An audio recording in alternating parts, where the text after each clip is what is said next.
Hi மக்களே, எல்லாருக்கும் வணக்கம். நான் தான் உங்கள் நிக்கல்சன். நம்ம இன்றைக்கி எங்கே வந்திருக்கோம்னா மருத்துவ மலைக்கு தான். ஏற்கனவே பார்ட் 1 போட்டிருந்தோம், இது பார்ட் 2. இங்கே வந்து நம்ம ஏற்கனவே பார்ட் 1ல் பாதி வர போயிட்டு கீழே இறங்கிட்டோம். முழுசாக நம்ம கம்ப்ளீட் பண்ணலை. அதை வந்து அடுத்த நாள் போய் நம்ம ஃப்ரெண்ட்ஸ் எல்லோரும் சேர்ந்து நாங்கள் அந்த இடத்த வந்து கண்டிப்பாக போய் அடைஞ்சோம். ரொம்ப நல்லா இருந்துச்சு. ரொம்ப இயற்கையான ஒரு காற்று, அமைதினா அமைதி, அப்படி ஒரு அமைதி. அது எவ்வளோ கஷ்டப்பட்டு அந்த மலைகளுக்கு ஏறி இருப்போம். அந்த குகையெல்லாம் பார்க்கறதுக்கு நிஜமாகவே கொடுத்து வச்சு ஒரு வரோன்ட்டு சொல்லலாம். அவ்வளோ ஒரு மிகப்பெரிய பாறையை வச்சு அந்த குகையை ரெடி பண்ணியிருக்காங்க அப்படின்ட்டு சொல்லலாம். சூப்பராக இருந்துச்சு. அந்த இடங்கள் எல்லாமே ரொம்ப அமைதியாக இருந்துச்சு. மனசுக்கு ரொம்ப நிம்மதியாக இருந்துச்சு. உங்களுக்கு தியானம் பண்ணணும் அப்படின்னா அந்த மாதிரி இடங்களில் வந்து நிஜமாகவே ரொம்ப தியானம் பண்ணலாம்.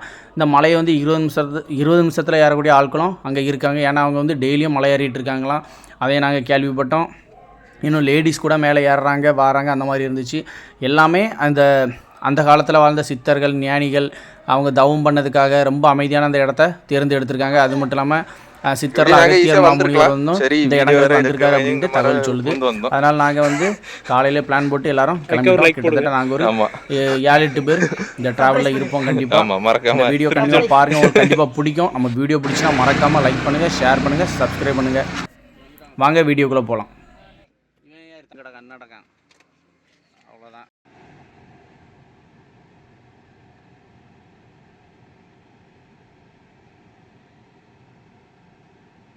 எல்லாம் பேசாம நேரா வடக்கம்பர பேரு இல்லைன்னா பைபாஸ் படிச்சு பேருங்க.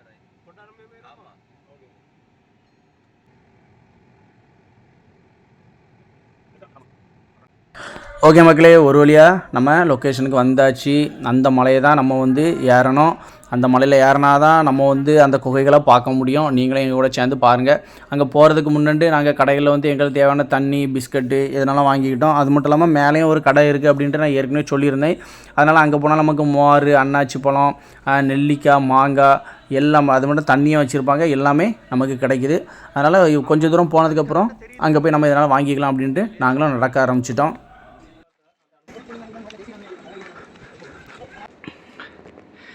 இவ்வளோ நேரமாக படியில் ஏறி வந்தாச்சு. இனி படி கிடையாது. இந்த மாதிரி பாறைகளாக தான் நம்ம பயணிக்கணும். ஏற்கனவே பின்னாடி வந்து பாதையை பாருங்கள் எப்படி இருக்குன்ட்டு. இந்த மாதிரி தான் இருக்கும். இந்த இடம் ஆனால் அழகாக இருக்குது. ரொம்ப அமைதியாக இருக்குது. பயங்கரமாக மூச்சு வாங்குது. காலெலாம் வலி கொடுத்தாச்சு. இன்னும் 2 மணி நேரம் நடக்க வேண்டியது இருக்குது. பெரிய பாறை வந்து அதுக்கு கீழே இருக்குது. அந்த ஊருக்கு வந்து அவர் தானே?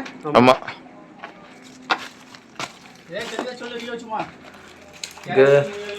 யாரோ இருந்திருப்பா அவளுக்கு முன்னாடி. யாருன்னெலாம் தெரில.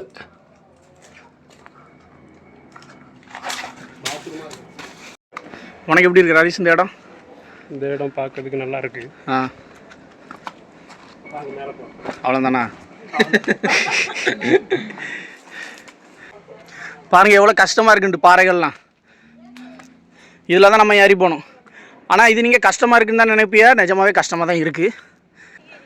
இதுக்கு இன்னும் மேலே ஆட்கள் இருக்க மாதிரி இருக்குது. சத்தம் கேட்டுகிட்டே இருக்குது. போய் பார்ப்போம். இந்த மாதிரி அம்பூரி போட்டு விட்ருக்கு. இதை பார்த்து நம்ம ஏறி போனோம்னா ஈஸியாக போயிடலாம். அம்மா இங்கே லேடிஸ் கூட போயிட்டு வராத. நமக்கு தான் கஷ்டமாக இருக்குது போல். ஏன்னா எவ்வளோ தூரம் போனோம்? அப்படியா? ஒரு மணி நேரம், 1.5 மணி நேரம்.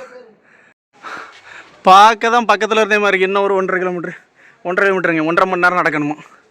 அவ்வளோ தூரம் இருக்குது. இந்த மாதிரி அம்பூரி போட்டிருப்பாவே. இதை பார்த்து நம்ம மேலே ஏறி போக வேண்டியதான். ராஜேஷ் எப்படி இருக்கும் உனக்கு ஃபீலிங்? இப்போ எப்படி இருந்த இடம்? நல்லா இருக்குண்ணே.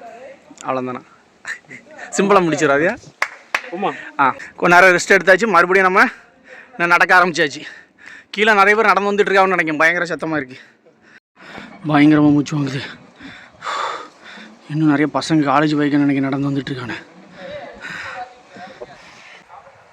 எப்படி இருக்கு நிக்கல்சனே மேலே வர்றது? ரொம்ப கஷ்டமாக இருக்கு. மூச்சு வாங்குது. வாங்க மேலே வாங்க. ஏன் இவ்வளோ கஷ்டப்பட்டுட்டு இருக்கோம் அப்படின்னா, மேலே யாரோ சித்தர் இருக்கதா வரலாறு சொல்லிக்கிட்டே இருக்கு.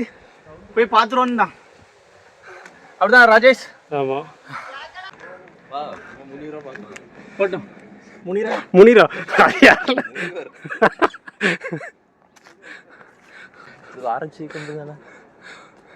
ஆமாம். ஆமாம் அதான்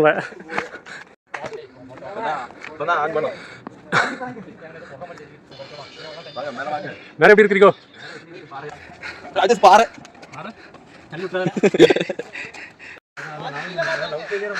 இந்த பயக்க உட்காந்துட்டு வாங்கன்னு மேலே போயிடுவானே. இதே வேலையாக போச்சு.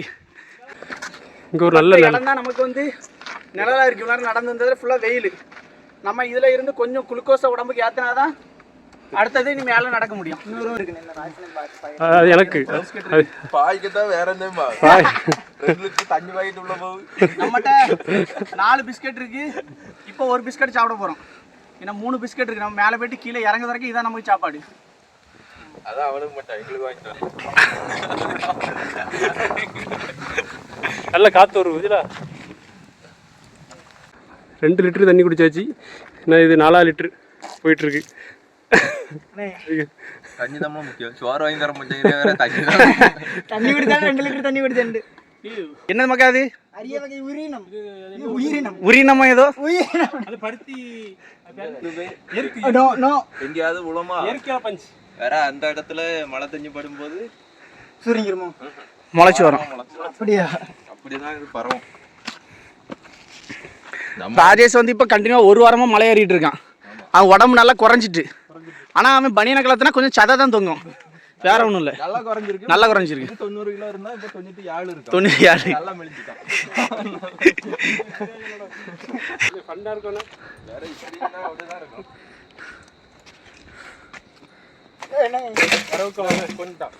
ஆளை கொண்டு போடாத விறகுக்காவன்ட்டு ஒரு கரையில இருந்து தூக்கி வலிக்க போட்டாச்சு. இது தூக்க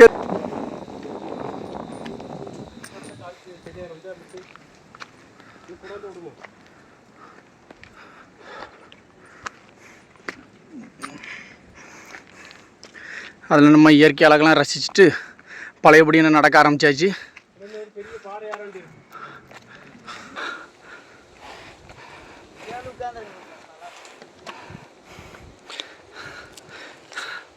வீடியோ எடுக்க முடியல. கையெல்லாம் ஆட்டம் கொடுத்தாச்சு. காலெலாம் நடுங்க ஆரம்பிச்சாச்சு. குடிப்போல தான் இருக்கு. நல்ல நேரம் ஜெனிக்ஸ்னா ஜோஸும் இல்லை இருந்தால் இப்போ மினிமம் பிஸ்கட் கவரை தான் நக்கிச்சாட்டாக்கணும். இவர் தான் மலை ஏறணும்னு முதல் ஐடியா தந்தாரு. ஆனா ஒரே ரெஸ்டா இருக்கு. என்ன கதைன்னு தெரியல. சிரிச்சுட்டே இருக்காரு. ஆனா மலை ஏற மாட்டுக்காரு. சாப்பிடாரு, தண்ணி குடிக்காரு. சன் கோகு மனசுக்கு MS டோனி நினைப்பு. ஆனா ஒன்றும் கிடையாது. அடுத்த ரிஹோ வரான். நல்ல பையன், தங்கமான பையன்.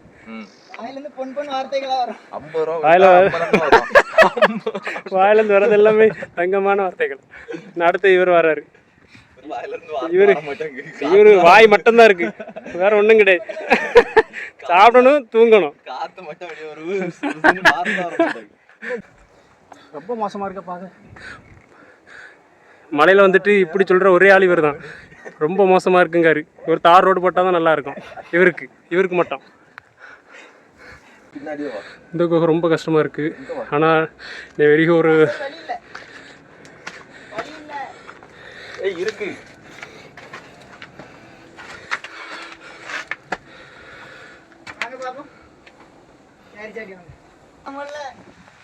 இப்படி நாங்கள் ஈஸியாக வந்திருக்கலாம். சரி, வீடியோ வேற எடுக்கவே இங்கே மாதிரி புந்து வந்தோம். அதுக்கு ஒரு லைக் போடுங்க. ஆமாம், சர்ப்ரைஸ் பண்ணிருங்க. ஆமாம், மறக்காம திருப்பி சொல்லு. நம்மளும் மேலே போனே உடனே வரக்கூடாது, கொஞ்ச நேரம் படுத்துடணும். யாரு இவன் தமிழ்நாடுல வர புள்ள போல தோடு மேல இவனை தான் தூக்கிட்டு போனோம். என்ன முடிஞ்சு மாதிரி இருக்கு. ஒரு குரங்க பத்தியலா எப்படி இருக்குன்னு ஏதோ குத்தச்சு இருந்து இன்னொருக்க போஸ் விடு. அதுதான் மலைக்குரங்கு வந்து ஆய் போறான்னு பாருங்க.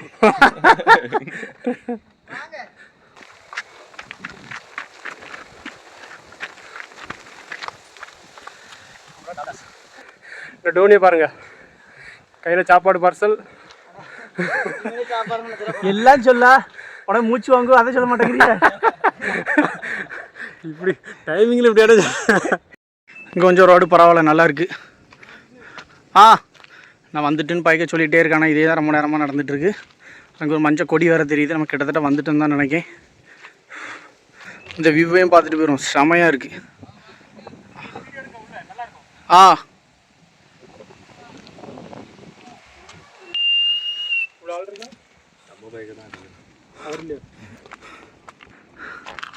வந்தாச்சு, நம்ம குகைக்கு வந்தாச்சு.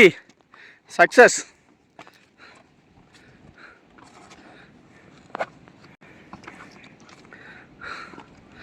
உள்ள எப்படி இருக்குன்னு பார்த்துருவோம்.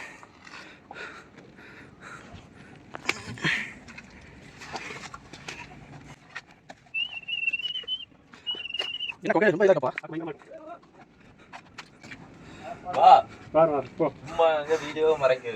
போட்டோம். காற்று நல்லா வருதுண்ணே. நல்லா இருக்கலாம் காற்று.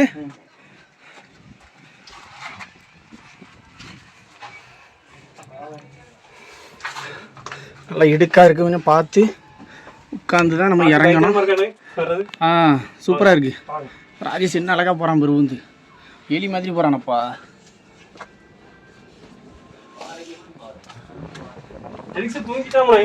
ஒரு தூக்கத்தை போட்டானே, முன்னாடி வந்துட்டீங்களா? ஏற்கனவே நம்ம பைக்கெல்லாம் வந்து 1/2 மணி நேரத்துக்கு மேலே இருக்கும். ஜோஸ் என்ன கல்லை மாதிரி பார்க்க? சரியான காத்தனே. ராஜேஷ் நீ சித்தர் மாதிரி இருளோ இருக்கா? கரெக்டாக இருக்கு. திரும்பி இருக்கு. போங்க. வேண்டாமா, நம்ம வீடியோவுக்கு தெரியண்டாமா? ஒன்றும் செய்யலாம். இதான் சித்தர் முன்னாடி இருந்த இடம். நிக்கல்சன் போறாரு. சித்தரே போறாரு. வா. ஒரு வழியா நம்ம 2000 அடி மலை ஏறி இந்த இடத்துக்கு வந்திருக்கோம். சூப்பரா இருக்கு. இது யாருன்னு தெரியல. இது தெரியல, அதுல வேற ஏதோ மொழியில இருக்கு. எல்லாரோடையுமே மேல சொல்லுங்க. வா ராஜேஷ். இங்க இருந்து அழகா இருக்கப்பா. இறங்கும் போது கேட்ட சொல்லாரு பாறை உருண்டு. வா ராஜேஷ், ஆஃப் பண்ணிட்டு வா.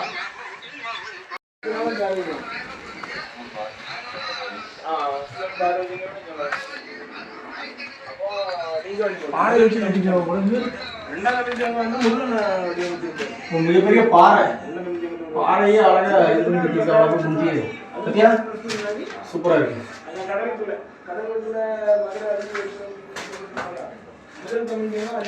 சூப்பரா இருக்குல்ல? ஒரு அடுப்போடு சமைச்சு அப்படிங்க அங்கே சமைக்கலாமோ? ஆமாம், இங்கே இவங்க உள்ள சித்தர்கள் யாராவது அவங்களுக்கு தேவையான சின்ன அடுப்பு தானே எப்படி இருக்கு?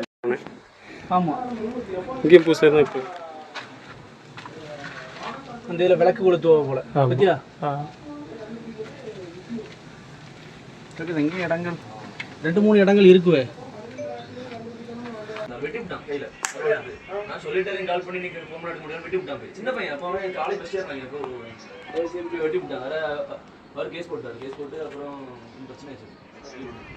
என்ன பெரிய பாறையா இருக்கு. அம்மாடி, அது கட்டியில் தான் உட்காந்துட்டு இருக்கோம்.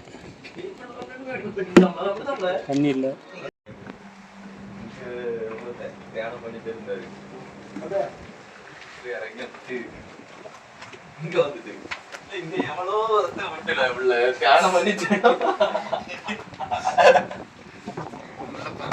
கிளம்பும் அப்படியே வீடியோ எடுத்துட்டு.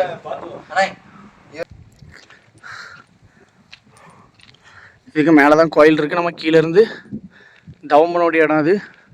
அந்த இடத்துக்கு நம்ம போயிட்டு ஒரு 3/4 மணி நேரம் ரெஸ்ட் எடுத்தாச்சு. இப்போ நம்ம மேலே இருக்க கோயிலுக்கு போக போகிறோம். இங்கேருந்து கொஞ்சம் தூரம் தான். ஓகே மக்களே, ஒரு வழியாக நம்ம ரொம்ப கஷ்டப்பட்டு மேலே வந்து சேர்ந்தாச்சு. மலையோட உச்சியில் இருக்கும். கிட்டத்தட்ட ஒரு 1900 அடி 2000 அடின்னு சொல்லலாம். அந்த அளவுக்கு நம்ம உயரத்துக்கே வந்தாச்சு. இந்த குழி எதுக்கு அப்படின்னா, இதில் வந்து கார்த்திகை தீபம் அன்னைக்கு விளக்கேற்றதுக்காக, பௌர்ணமி அன்னைக்கு இந்த மாதிரி சில ஃபங்க்ஷன்கள் வருமா. ஒரு 3 ஃபங்க்ஷன்கள் கொண்டாடுவாங்க. அப்போ வந்து இதில் வந்து தீப்பந்தத்தை எரிய விடுவாங்க. அதுக்கு தான் இந்த இடம். மேலேருந்து நம்ம மொத்த கன்னியாகுமரி டிஸ்ட்ரிக்டும் பார்க்கறதுக்கு எப்படி இருக்குதுன்னு பாருங்கள். வியூ சூப்பராக இருக்குது. அங்கங்கே ஆறு, குளம், மலைகளும் எப்படி சொல்ல, தென்னந்தோப்பு விவசாயம் பண்ணது, ஒரு கரையில் வந்து அந்த உப்பளம் இருக்குது, அப்படி இப்படின்னு ஏகப்பட்ட இது இருக்குது. சூப்பராக இருந்து பார்க்கறதுக்கு. நம்மகிட்ட தெளிவான ஒரு கேமரா இருந்தால் இன்னும் நல்லா எடுத்துருக்கலாம். இங்கே வந்து ஒரு அனுமார் சிலை ஒன்று இருக்குது. இங்கே தான் வந்து எல்லோரும் வழிபடுறது. அங்கே வந்து சிலவங்க வந்து நல்லா படுத்து ரெஸ்ட் எடுத்துகிட்டும் போகிறாங்க. மேலே வர வந்து தூங்கிக்கிட்டு கீழே வரவங்களும் இருக்க தான் செய்யாங்க.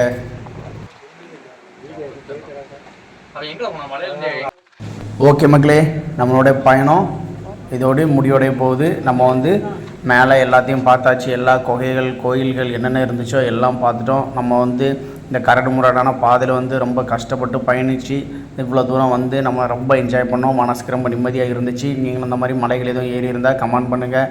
நிஜமாகவே ரொம்ப இயற்கையான காற்று. எவ்வளோ தான் வெயில் இருந்தாலும் அந்தளவுக்கு ஏறும்போது கஷ்டம் இருந்த அளவுக்கு இப்போ இறங்கும்போது கஷ்டம் இல்லை. ரொம்ப மனசுக்கு நிம்மதியாக இருந்துச்சு. உண்மையை சொல்லணுன்னா, அதாவது இந்த மாதிரி இன்னும் அனுபவங்கள் கிடைக்குமா அப்படிங்கிறது ஒரு எண்ணம் இருக்குது மனசுக்குள்ளே. அந்தளவுக்கு சூப்பராக இருந்துச்சு அப்படின்ட்டு சொல்லலாம். அதில் இறங்குறதுக்கு கொஞ்சம் ஈஸியாக தான் இருக்குது. ஏறும்போது இதுக்கு 100 மடங்கு கஷ்டமாக இருந்துச்சு. இறங்கும்போது நமக்கு ரொம்ப ஈஸியாக இருக்குது. பார்ப்போம் போக எப்படி இருக்குன்ட்டு. ஏன்னா இப்போ தான் நம்ம நடக்க ஆரம்பிச்சிருக்கோம். ஏன்னா யாருமே சாப்பிடலை. கண்டிப்பாக எல்லோரும் பசி கறக்கத்தில் தான்.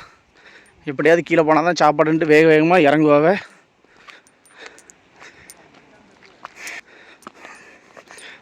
ரொம்ப நிம்மதியான ஒரு இடம். உங்களுக்கும் மலை ஏறணும் அப்படின்னா இங்கே வந்து நீங்கள் மலையை ஏறலாம். அவ்வளோ அருமையாக இருக்குது. நம்ம வாழ்க்கையும் இதே போல் தான். கஷ்டப்பட்டால் தான் எதுனாலும் கிடைக்கும். இப்போ நாங்கள் கஷ்டப்பட்டோம், எங்களுக்கு தேவையான பலன் எங்களுக்கு கிடச்சிச்சு அப்படின்ட்டு முழுசாக நம்புகிறோம். அதே போல் தான் நம்ம வாழ்க்கையிலையும் சில நேரங்கள் கஷ்டங்கள் வரதான் செய்யும். இதே மாதிரி கரடு முரடாக இருக்கும், பள்ளம் இருக்கும், ஏற்றம் இருக்கும், எல்லாமே இருக்க தான் செய்யும். நம்ம தான் எல்லாத்தையும் கடந்து போகணும். நம்ம மனசு தான் காரணம். நம்ம மனசை எல்லாத்துக்கும் தயார்படுத்திக்கிட்டோம்னா நம்ம எதுலேயும் ஜெயிக்கலாம். அதனால் முடிஞ்ச வரைக்கும் எல்லோரும் மனசை ரொம்ப தைரியமாக வச்சுக்கிடுங்க. மனதைரியம் இருந்தால் எதையும் சாதிக்க முடியும். நிச்சயமாக என்னாலே முடியும் அப்படிங்கும்போது உங்கள் ஒவ்வொருத்தரும் கண்டிப்பாக முடியும்.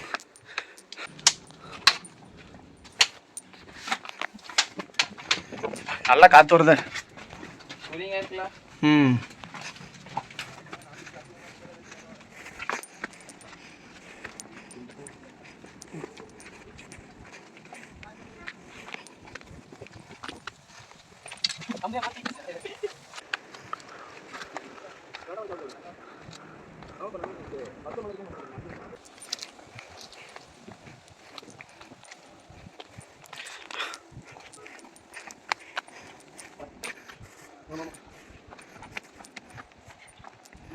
ஆ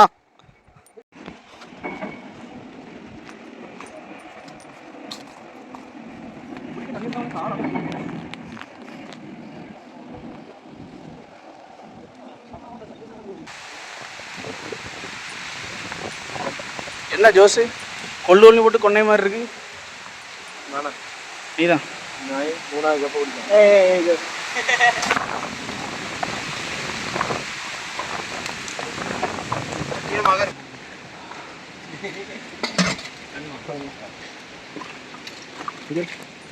இல்லைம்மாக்கா, இது சோறு இதுங்காம கஷ்டம் முடியாது. உண்மையை சொல்லு. தோசை எத்தனை? 4 5 ஒன்று விடுவானே தங்கராஜா. ஓகே மக்களே, பகுதி 2 ஓடி இந்த மருந்துவால் பகுதியை நம்ம முழுசாக சுற்றி பார்த்தாச்சு. இதோட ஃபுல் வீடியோ அடுத்த வாரம் அப்லோட் பண்ணுறோம். அது ஒரு 1.25 மணி நேரம். அதை பாருங்கள், கண்டிப்பாக உங்களுக்கு பிடிக்கும். எந்தளவுக்கு நாங்கள் கஷ்டப்பட்டோம், எந்தளவுக்கு உச்சிக்கு போய் அடைஞ்சாங்க, என்னென்ன இருக்குது எல்லாமே நீங்கள் சிறப்பாக பார்த்து என்ஜாய் பண்ணுங்கள். நம்ம வீடியோக்கு உங்களோட சப்போர்ட்டை கொடுத்துக்கிட்டே இருங்க. அது எங்களுக்கு ஒரு மோட்டிவேஷனாக இருக்கும். நம்ம மீண்டும் அடுத்த ஒரு காணொலியில் சந்திக்கலாம். உங்களுக்கு விடைபெறுவது மரியன் நிக்கல்சன். நெஞ்சு மக்களே, பை பாய்.